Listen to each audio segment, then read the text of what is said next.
नमस्कार दोस्तों, यदि आप भी भारत और न्यूजीलैंड के बीच खेली जा रही 3 मैचों की वनडे सीरीज के दूसरे और सबसे रोमांचक, सांसों को रोक देने वाले महामुकाबले के खेल को देखने के बाद खुश हुए हैं तो हमारी इस वीडियो को एक लाइक जरूर कीजिएगा। दोस्तों, आज की हमारी इस वीडियो का लाइक टारगेट सिर्फ 500 लाइक्स का है, तो दोस्तों हमारी इस वीडियो को आप दिल से लाइक जरूर करें। दोस्तों, भारत और न्यूजीलैंड के बीच 3 मैचों की सीरीज का दूसरा वनडे मुकाबला राजकोट के निरंजन शाह क्रिकेट स्टेडियम में खेला गया, जहां इस महामुकाबले की शुरुआत में जब टॉस के लिए सिक्का उछाला गया तो सिक्का न्यूजीलैंड की टीम के पक्ष में गिरा, जहां न्यूजीलैंड के कप्तान माइकल ब्रेसवेल ने टॉस जीतकर पहले गेंदबाजी करने का फैसला किया और मेजबान भारतीय टीम को बल्लेबाजी के लिए निमंत्रित किया था, जिसके बाद रनों की बारिश करने के इरादे से भारतीय टीम के 2 दिग्गज ओपनर बल्लेबाज मैदान में उतरे, जहां भारतीय टीम के सबसे विस्फोटक बल्लेबाज रोहित शर्मा और भारतीय कप्तान शुभमन गिल के कंधों पर इस महामुकाबले में अपनी टीम को एक विस्फोटक ओपनिंग शुरुआत दिलाने की बहुत ही बड़ी जिम्मेदारी थी। तो वहीं न्यूजीलैंड की तरफ से पारी का पहला ओवर काइले जेमिसन को सौंपा गया। सामने थे रोहित शर्मा, लेकिन इस ओवर से एक भी रन वो नहीं निकाल पाए। लेकिन दूसरे ओवर में शुभमन गिल ने जकारी फॉक्स की 5वीं गेंद पर सिंगल लेकर अपना और टीम का खाता खोला। दोस्तों, तीसरा ओवर खत्म होने तक भारतीय स्कोर बोर्ड पर सिर्फ 2 रन ही दर्ज थे और न्यूजीलैंड के गेंदबाज पूरी तरह हावी नजर आ रहे थे। लेकिन जैसे ही पारी का चौथा ओवर आया, जैकरी फॉक्स के सामने शुभमन गिल ने दबाव तोड़ने का जिम्मा उठाया। ऑफ स्टंप के बाहर जाती गेंद पर भारतीय कप्तान ने शानदार टाइमिंग के साथ बैकवर्ड पॉइंट की दिशा में दमदार चौका जड़ दिया। ये भारत की पारी का पहला चौका था और टीम को इससे बड़ी राहत मिली। दूसरे छोर पर मौजूद रोहित शर्मा अभी भी लय तलाशते दिख रहे थे। हालांकि छठे ओवर में जब एक बार फिर जैकरी फॉक्स रोहित शर्मा के सामने आए, तब हिटमैन ने अपने अनुभव का पूरा इस्तेमाल किया। इस ओवर में रोहित शर्मा ने फॉक्स के खिलाफ 2 जबरदस्त चौके लगाते हुए न सिर्फ खुद पर से बल्कि पूरी टीम पर से दबाव कम कर दिया। इसके बाद रोहित शर्मा का बल्ला रुकने का नाम ही नहीं लेता। शुरुआत में परेशान करने वाले काइल जेमिसन के खिलाफ 7वें ओवर में रोहित शर्मा ने आक्रामक तेवर दिखाए। अपने चिरपरिचित अंदाज में उन्होंने 2 शानदार चौके जड़ते हुए न्यूजीलैंड की टीम को बैकफुट पर धकेल दिया। अब 7 ओवर के बाद भारतीय टीम का स्कोर 31 रन तक पहुंच चुका था और यहां से भारत ने बेहतरीन वापसी कर ली थी। अब कप्तान शुभमन गिल भी खुलकर खेलने लगे थे। 8वां ओवर लेकर जब जैकरी फॉक्स आए तो गिल ने अपने कप्तानी प्रदर्शन से सभी को चौंका दिया। ओवर की 5वीं गेंद पर ऑफ स्टंप के बाहर मिली गेंद को उन्होंने शानदार कट शॉट खेलते हुए डीप पॉइंट की ओर चौके के लिए भेज दिया। इसके बाद गिल का बल्ला मानो रुक ही नहीं रहा था। अगली ही गेंद पर लेग स्टंप पर पड़ी गेंद को उन्होंने ताकतवर पुल शॉट के जरिए फाइन लेग की दिशा में भेजा और गेंद सीधे गगनचुंबी छक्के के लिए चली गई। खराब शुरुआत के बाद अब भारतीय टीम ने जोरदार वापसी करते हुए स्कोर 43 रन तक पहुंचा दिया। 9वें ओवर में भी शुभमन गिल का बल्ला जमकर बोला। इस बार गेंदबाजी के लिए क्रिस्टियन क्लार्क आए। दूसरी गेंद पर गिल ने शानदार फ्लिक शॉट खेलते हुए एक खूबसूरत चौका जड़ा।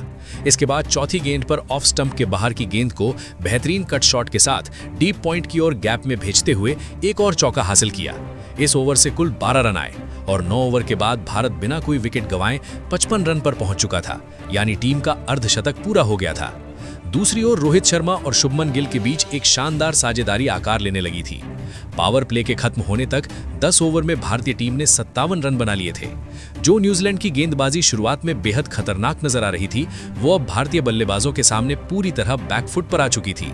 यहां से भारतीय टीम बड़े स्कोर की ओर बढ़ने लगी थी और 11वें ओवर में शुभमन गिल ने क्रिस्टियन क्लार्क के खिलाफ एक और शानदार चौका जड़ते हुए अपनी लय बरकरार रखी। यहां से रोहित शर्मा एकदम शांत दिमाग से पारी को आगे बढ़ा रहे थे, लेकिन दूसरे छोर पर शुभमन गिल का अंदाज लगातार खूंखार होता जा रहा था। 12वां ओवर लेकर जब जेडन लॉनिक्स आए तो ओवर की दूसरी ही गेंद पर शुभमन गिल ने शानदार कवर ड्राइव खेलते हुए बेहद खूबसूरत चौका जड़ दिया। इसके साथ ही भारतीय टीम का स्कोर मजबूती से 70 रन के पार पहुंच गया, यानी पहले विकेट के लिए शतकीय साझेदारी अब बस होने ही वाली थी और इसी मोड़ पर न्यूजीलैंड को वापसी की सख्त जरूरत महसूस हो रही थी। लेकिन दोस्तों, क्रिकेट का खेल है ही ऐसा, यहाँ कब बाजी पलट जाए कोई नहीं जानता। ठीक वैसा ही हुआ। 13वां ओवर लेकर जब क्रिस्टियन क्लार्क गेंदबाजी के लिए आए तो उन्होंने भारतीय टीम के सबसे खतरनाक बल्लेबाज रोहित शर्मा को बिल यंग के हाथों कैच आउट कराकर पवेलियन भेज दिया। इस तरह इस बड़े मुकाबले में रोहित शर्मा सिर्फ 24 रन बनाकर आउट हो गए। ये झटका इतना बड़ा था कि कुछ पलों के लिए पूरा भारतीय खेमा सन्न रह गया। मगर शायद किसी को अंदाजा नहीं था कि अब मैदान पर जो कदम रखने वाला है वो दूसरा और भी बड़ा तूफान है, विराट कोहली। जैसे ही विराट कोहली मैदान में उतरे, स्टेडियम तालियों की गड़गड़ाहट से गूंज उठा और आते ही अगली ही गेंद पर उन्होंने शानदार ड्राइव लगाते हुए एक खूबसूरत चौका जड़ दिया। ऐसा लग रहा था मानो कोहली पहले से ही पूरी तरह सेट होकर बल्लेबाजी करने आए हों। इसी ओवर की आखिरी गेंद पर शुभमन गिल ने भी चौका जड़ दिया। एक विकेट गिरने के बावजूद इस ओवर से कुल 9 रन आए और भारतीय टीम ने अपनी मजबूत स्थिति बनाए रखी। विराट कोहली के क्रीज पर आते ही रोहित शर्मा के आउट होने का कोई दबाव भारतीय टीम पर नजर नहीं आया। इसके बाद 15वां ओवर लेकर जब काइल जेमिसन आए तो शुभमन गिल ने ओवर की आखिरी गेंद पर शानदार पंच शॉट खेलते हुए गेंद को कवर्स की दिशा में 4 रनों के लिए भेज दिया। इसी चौके के साथ शुभमन गिल ने अपना ऐतिहासिक अर्धशतक भी पूरा कर लिया। चारों ओर से दर्शकों की जोरदार तालियां गूंज उठी और कप्तान गिल पूरे आत्मविश्वास के साथ बल्लेबाजी करते नजर आए। अब एक तरफ अर्धशतक बना चुके शुभमन गिल खुलकर खेलने लगे थे तो दूसरी ओर विराट कोहली भी धीरे धीरे अपना बल्ला खोल रहे थे। 17वां ओवर लेकर जब काइल जेमिसन फिर से आए तो दूसरी गेंद पर विराट कोहली ने कमाल की टाइमिंग दिखाते हुए शानदार फ्लिक शॉट खेला और गेंद को 4 रनों के लिए भेज दिया। इसके बाद चौथी गेंद पर शुभमन गिल का बल्ला एक बार फिर बोला और उन्होंने एक खूबसूरत शॉट खेलते हुए कवर्स की ओर चौका जड़ दिया। इस तरह शुभमन गिल और विराट कोहली के बीच एक बेहतरीन साझेदारी पनपने लगी थी और भारतीय टीम का स्कोर अब 100 के करीब पहुंच चुका था। लेकिन तभी अगली ही गेंद पर काइल जेमिसन ने जबरदस्त वापसी करते हुए भारत को बड़ा झटका दे दिया। उन्होंने शुभमन गिल को डेरिल मिचेल के हाथों कैच आउट करा दिया। कप्तान शुभमन गिल 56 रनों की शानदार अर्धशतकीय पारी खेलकर पवेलियन लौट गए और 99 रन के स्कोर पर भारतीय टीम को दूसरा बड़ा झटका लग गया। जहां एक ओर विराट कोहली क्रीज पर डटे हुए नजर आ रहे थे, वहीं उनका साथ निभाने के लिए नए बल्लेबाज के रूप में श्रेयस अय्यर को मैदान में भेजा गया। इसी दौरान भारतीय टीम ने अपने 100 रन भी पूरे कर लिए। लेकिन लगातार विकेट गिरने के बाद भारतीय बल्लेबाज अब बड़े शॉट खेलने से बचते हुए दिख रहे थे।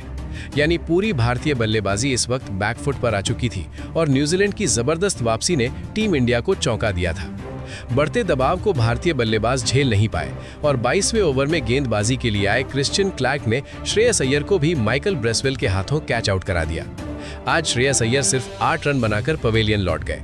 अब 115 रन के स्कोर पर भारतीय टीम को 3 बड़े झटके लग चुके थे। इसके बाद बल्लेबाजी के लिए केएल राहुल मैदान पर उतरे। अब केएल राहुल और विराट कोहली के कंधों पर टीम को संभालने की भारी जिम्मेदारी आ गई थी। शुरुआती 3 बड़े विकेट गिर जाना किसी भी टीम के लिए बेहद खतरनाक स्थिति होती है। भारतीय टीम अभी भी बड़े स्कोर तक नहीं पहुंच पाई थी और इसी बीच एक और करारा झटका लग जाता है। दुनिया के सर्वश्रेष्ठ बल्लेबाजों में गिने जाने वाले विराट कोहली 24वें ओवर में क्रिश्चियन क्लार्क की गेंद पर बड़ा शॉट खेलने के प्रयास में चूक गए और क्लीन बोल्ड होकर पवेलियन लौट गए। 23 रन की छोटी सी पारी खेलकर विराट कोहली बेहद निराश नजर आए। इस विकेट के साथ ही भारतीय टीम की उम्मीदों को गहरा झटका लगा।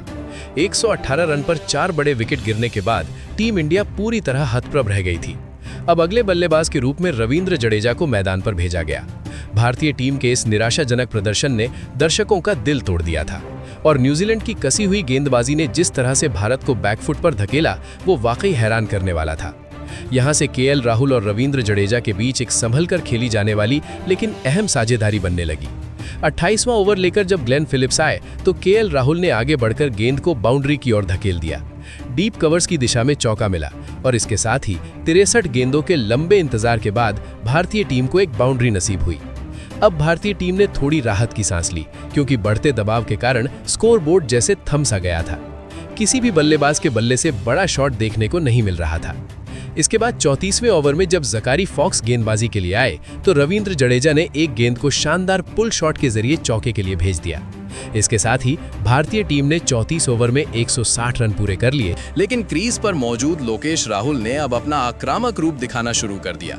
36वां ओवर लेकर जब ज़कारी फॉक्स आए तो पहली ही गेंद पर लोकेश राहुल ने करारा कट शॉट लगाया और गेंद को डीप कवर्स की दिशा में भेजते हुए शानदार चौका बटोर लिया। इसके बाद तीसरी गेंद पर उन्होंने लेग साइड की ओर पुल शॉट खेला और स्क्वायर लेग की तरफ एक और दमदार चौका जड़ दिया, जिससे टीम का स्कोर 174 रन तक पहुंच गया। अब साफ दिखने लगा था कि लोकेश राहुल का बल्ला खुल चुका है। इसके बाद 37वां ओवर लेकर जेडन लेनक्स गेंदबाजी के लिए आए। यहां भी लोकेश राहुल ने कदमों का बेहतरीन इस्तेमाल किया और दूसरी गेंद पर शानदार ड्राइव लगाते हुए एक और चौका जड़ दिया। एक ओर लोकेश राहुल अपने अर्धशतक की ओर तेजी से बढ़ रहे थे तो दूसरी ओर रविंद्र जडेजा सिंगल और डबल लेकर उनका अच्छा साथ निभा रहे थे। ये साझेदारी लगातार मजबूत होती जा रही थी। 38वें ओवर में जब काइल जेमिसन गेंदबाजी के लिए आए तो लोकेश राहुल ने फ्रंट फुट पर आगे बढ़ते हुए बेहतरीन पंच शॉट खेला और गेंद को बाउंड्री के पार पहुंचा दिया। इस चौके के साथ ही भारतीय टीम का स्कोर 191 रन हो गया। लोकेश राहुल और रविंद्र जडेजा के बीच अब तक 73 रनों की अहम साझेदारी हो चुकी थी, लेकिन 39वें ओवर में गेंदबाजी के लिए आए माइकल ब्रेसवेल ने खुद ही गेंद पर कैच लपकते हुए रविंद्र जडेजा को पवेलियन भेज दिया। जडेजा आज 27 रन बनाकर आउट हो गए और इसके साथ ही आधी भारतीय टीम पवेलियन लौट चुकी थी। इसके बाद नए बल्लेबाज के रूप में नीतीश कुमार रेड्डी को मैदान पर भेजा गया। नीतीश कुमार रेड्डी की भूमिका साफ थी, स्ट्राइक को रोटेट करना, क्योंकि सामने लोकेश राहुल पूरी तरह सेट हो चुके थे। 40वें ओवर में काइल जेमिसन की 5वीं गेंद पर लोकेश राहुल ने थर्ड मैन की दिशा में शानदार गैप निकाला और चौका जड़ दिया। इसी चौके के साथ लोकेश राहुल ने अपना ऐतिहासिक अर्धशतक भी पूरा कर लिया। पूरा स्टेडियम तालियों की गूंज से भर उठा, क्योंकि ये अर्धशतक उस समय आया था जब भारतीय टीम को इसकी सबसे ज्यादा जरूरत थी। अब नीतीश कुमार रेड्डी ने भी उनका अच्छा साथ निभाना शुरू किया और लोकेश राहुल खुलकर खेलने लगे। 43वें ओवर में जब माइकल ब्रेसवेल आए तो लोकेश राहुल ने लेग स्टंप के बाहर डाली गई गेंद पर खूबसूरत रिवर्स स्वीप खेलते हुए डीप पॉइंट की दिशा में चौका जड़ दिया। इसके साथ ही टीम का स्कोर 222 रन तक पहुंच गया। दूसरी ओर 44वें ओवर में क्रिस्टियन क्लार्क के सामने नीतीश कुमार रेड्डी ने भी अपना दम दिखाया। ओवर की आखिरी गेंद पर उन्होंने मिड विकेट की दिशा में जोरदार प्रहार किया और गेंद को गगनचुंबी छक्के के लिए भेज दिया। अब लोकेश राहुल तेजी से अपने शतक की ओर बढ़ रहे थे और देखते ही देखते उन्होंने भारतीय टीम की पारी का रुख बदल दिया था। इन दोनों के बीच अब अर्धशतकीय साझेदारी पूरी हो चुकी थी, लेकिन 47वें ओवर में जब ज़कारी फॉक्स गेंदबाजी के लिए आए तो उन्होंने नीतीश कुमार रेड्डी को ग्लेन फिलिप्स के हाथों कैच आउट करा दिया। नीतीश कुमार रेड्डी आज 27 रन बनाकर पवेलियन लौट गए और 248 रन के स्कोर पर भारतीय टीम का छठा विकेट गिर गया। अब बल्लेबाजी के लिए हर्षित राणा को मैदान पर भेजा गया। इसी ओवर की आखिरी गेंद पर लोकेश राहुल ने बेहतरीन टाइमिंग का प्रदर्शन करते हुए चौका जड़ दिया और इसके साथ ही भारतीय टीम का स्कोर 250 के पार चला गया। क्रीज पर इस समय सिर्फ लोकेश राहुल ही पूरी तरह जमे हुए थे। उन्हें बस दूसरे छोर से थोड़ा सा साथ चाहिए था, लेकिन दुर्भाग्यवश हर्षित राणा ज्यादा देर तक टीम का साथ नहीं निभा सके। 48वां ओवर लेकर जब जेडन लेनिक्स गेंदबाजी के लिए आए तो उन्होंने हर्षित राणा को माइकल ब्रेसवेल के हाथों कैच आउट करा दिया। सिर्फ 2 रन बनाकर आज हर्षित राणा पवेलियन लौट गए। अब बल्लेबाजी करने के लिए मोहम्मद सिराज मैदान पर आए। लोकेश राहुल को पता था कि अब उन्हें अपना शतक पूरा करना ही होगा। 49वां ओवर लेकर जब काइल जेमिसन आए तो पहली ही गेंद पर लोकेश राहुल ने इनसाइड आउट शॉट खेलते हुए शानदार चौका जड़ दिया और इस तरह वो 90 रन के पार पहुंच गए। इसी ओवर की आखिरी गेंद पर लोकेश राहुल ने पूरे आत्मविश्वास के साथ बल्ला घुमाया और गेंद को गगनचुंबी छक्के के लिए भेज दिया। इसके साथ ही उन्होंने महज 87 गेंदों में अपना ऐतिहासिक शतक पूरा कर लिया।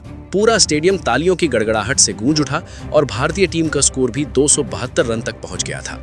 अंतिम ओवर लेकर जब ज़कारी फॉक्स आए तो लोकेश राहुल ने ओवर की तीसरी गेंद पर मिडफील्डर के ऊपर से शानदार चौका जड़ दिया। यही नहीं, आखिरी गेंद पर उन्होंने थर्ड मैन की दिशा में एक और बेहतरीन चौका लगाते हुए टीम के स्कोर को 284 रन तक पहुंचा दिया। लोकेश राहुल ने नाबाद 112 रन 92 गेंदों में बनाए और बेहद खराब परिस्थितियों के बावजूद भारतीय टीम को एक सम्मानजनक स्कोर तक पहुंचाया। इसके साथ ही भारतीय टीम ने न्यूजीलैंड के सामने जीत के लिए 285 रनों का लक्ष्य रख दिया। 285 रन के लक्ष्य का पीछा करने के लिए न्यूजीलैंड की ओर से 2 खतरनाक बल्लेबाज मैदान पर उतरे। इस बड़े मुकाबले में डेविन कॉनवे और हेनरी निकल्स के कंधों पर अपनी टीम को विस्फोटक शुरुआत दिलाने की जिम्मेदारी थी। भारतीय टीम की ओर से पहला ओवर मोहम्मद सिराज लेकर आए। ओवर की चौथी ही गेंद पर डेविन कॉनवे ने शानदार पंच शॉट खेला और रविंद्र जडेजा के पास से गेंद को बाउंड्री के लिए भेज दिया। पहले ओवर से न्यूजीलैंड को 6 रन मिल गए। इसके बाद दूसरे ओवर में गेंदबाजी के लिए हर्षित राणा आए। यहाँ भी डेविन कॉनवे का बल्ला नहीं रुका। दूसरी गेंद पर उन्होंने डीप कवर्स की दिशा में एक और शानदार चौका जड़ दिया और न्यूजीलैंड ने 2 ओवर में ही 11 रन बना लिए। मगर आज डेविन कॉनवे का अंदाज कुछ अलग ही नजर आ रहा था। तीसरे ओवर में उन्होंने मोहम्मद सिराज की गेंद पर बेहतरीन टाइमिंग का इस्तेमाल किया और डीप कवर्स की दिशा में शानदार शॉट खेलते हुए चौका बटोर लिया। 3 ओवर के बाद न्यूजीलैंड का स्कोर 16 रन तक पहुंच चुका था। डेविन कॉनवे और हेनरी निकोल्स मिलकर एक मजबूत साझेदारी बना रहे थे, जो लगातार भारतीय टीम पर दबाव बढ़ा रही थी।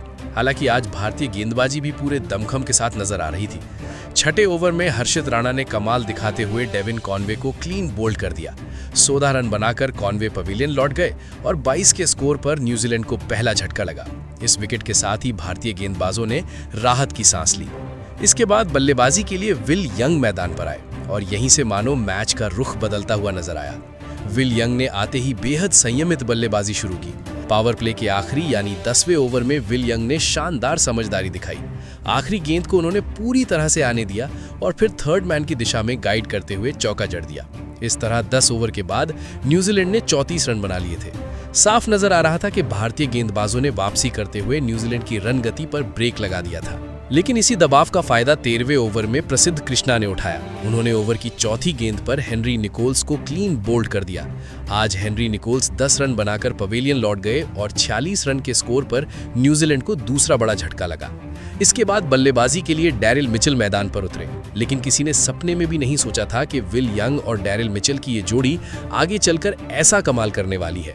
डैरिल मिचेल ने आते ही अपने इरादे साफ कर दिए। 14वें ओवर में नीतीश कुमार रेड्डी की आखिरी गेंद पर उन्होंने शानदार टाइमिंग के साथ लॉन्ग ऑन की दिशा में गगनचुंबी छक्का जड़ दिया। इस छक्के के साथ ही न्यूजीलैंड ने अपना अर्धशतक भी पूरा कर लिया और 14 ओवर के बाद टीम का स्कोर 57 रन हो गया। दूसरी ओर अब विल यंग ने भी अपने आक्रामक तेवर दिखाने शुरू कर दिए। 15वें ओवर में उन्होंने प्रसिद्ध कृष्णा की छोटी लेंथ की गेंद पर बेहतरीन पुल शॉट लगाया और मिड विकेट की दिशा में शानदार चौका जड़ दिया। इसके साथ ही न्यूजीलैंड का स्कोर 64 रन तक पहुंच गया था। डैरिल मिचेल ने अब 16वें ओवर में अपना खतरनाक रूप दिखाना शुरू कर दिया। रविंद्र जडेजा को निशाने पर लेते हुए उन्होंने घुटना टेक कर जोरदार स्लॉग स्वीप लगाया और गेंद को बाउंड्री के पार भेजते हुए चौका हासिल कर लिया। इसके साथ ही 16 ओवर के बाद न्यूजीलैंड का स्कोर 69 रन तक पहुंच गया।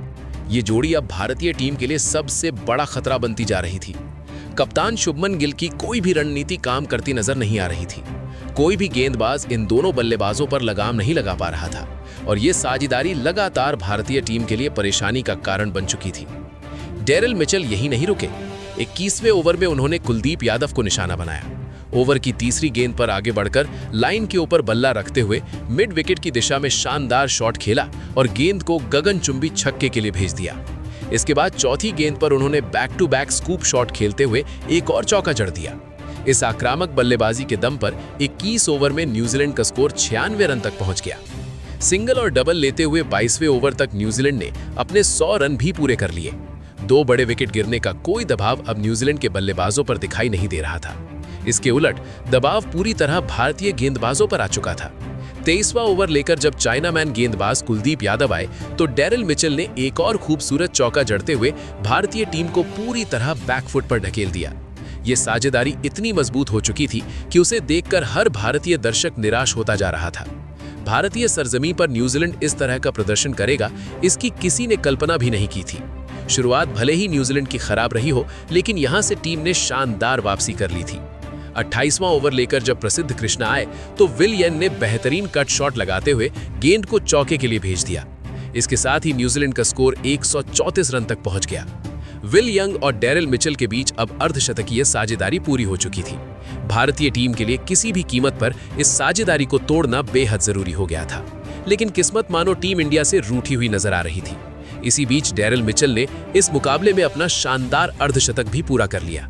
इसके ठीक अगले ओवर में उनके जोड़ीदार विल यंग ने भी इस मैच का अपना लाजवाब अर्धशतक जड़ दिया। दोनों बल्लेबाज अब भारतीय टीम के हाथों से मुकाबला खींचते हुए नजर आ रहे थे और दबाव पूरी तरह भारतीय गेंदबाजी पर हावी हो चुका था।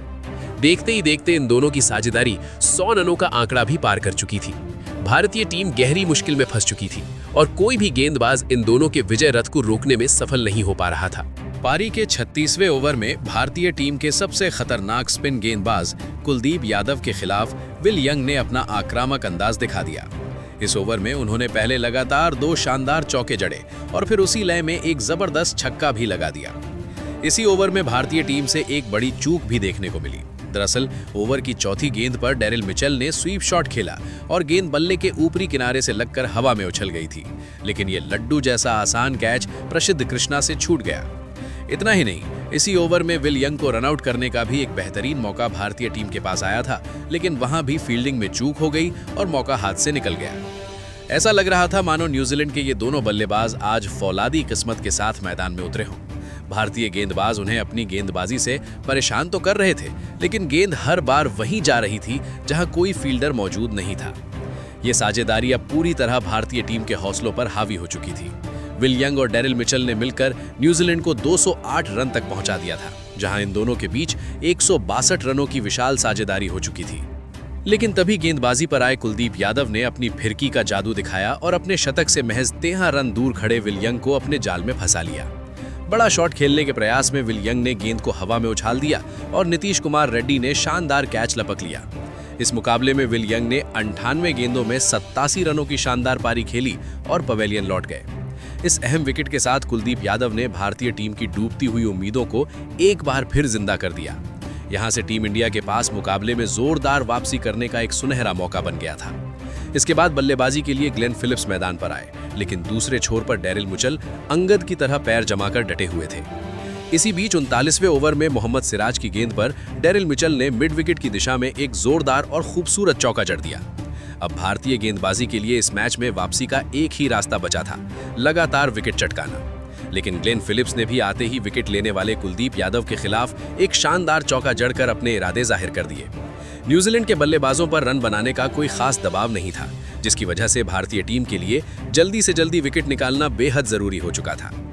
यहां से ग्लेन फिलिप्स और पूरी तरह सेट हो चुके डेरिल मिचेल के बीच भी एक नई साझेदारी बनती हुई नजर आने लगी। डेरिल मिचेल की तूफानी बल्लेबाजी का फिलहाल भारतीय गेंदबाजों के पास कोई जवाब नजर नहीं आ रहा था। लेकिन अब मैदान में मौजूद हर एक दर्शक की नजरें सिर्फ और सिर्फ डेरिल मिचेल पर टिकी हुई थी। वजह साफ थी, वो अपने ऐतिहासिक शतक के बेहद करीब पहुंच चुके थे और फिर आईसीसी वनडे रैंकिंग में दूसरे नंबर पर काबिज डेरिल मिचेल ने इस बड़े मंच पर वो कर दिखाया जिसका अंदेशा पहले से था।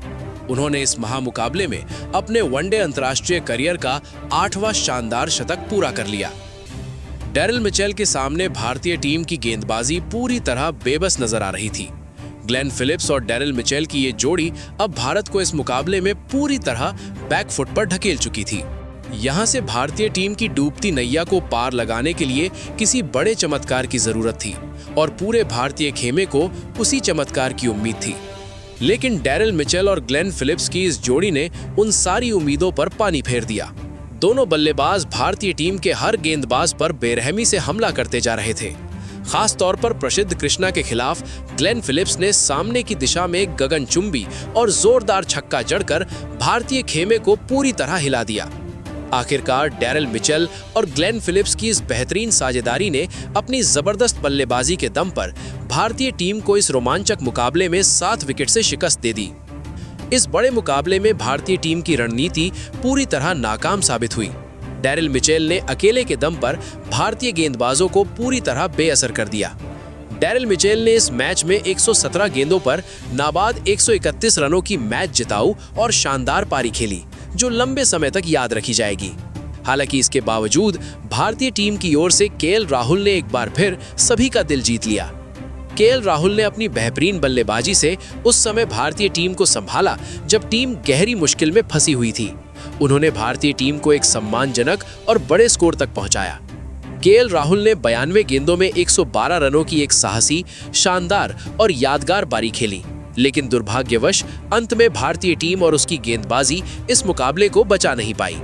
इसके साथ ही इस सीरीज में अब भारत और न्यूजीलैंड दोनों एक-एक जीत के साथ बराबरी पर आ गए हैं। यानी सीरीज का आखिरी वनडे मुकाबला अब पूरी तरह से सीरीज डिसाइडर बन चुका है। जो भी टीम इस मुकाबले को जीतेगी वही सीरीज अपने नाम करेगी। भले ही इस महामुकाबले में भारतीय टीम को हार का सामना करना पड़ा हो, लेकिन भारतीय टीम के सबसे खतरनाक बल्लेबाज केएल राहुल के जुझारू प्रयास और शानदार शतक को आप 10 में से कितने अंक देंगे, कमेंट में जरूर बताइए।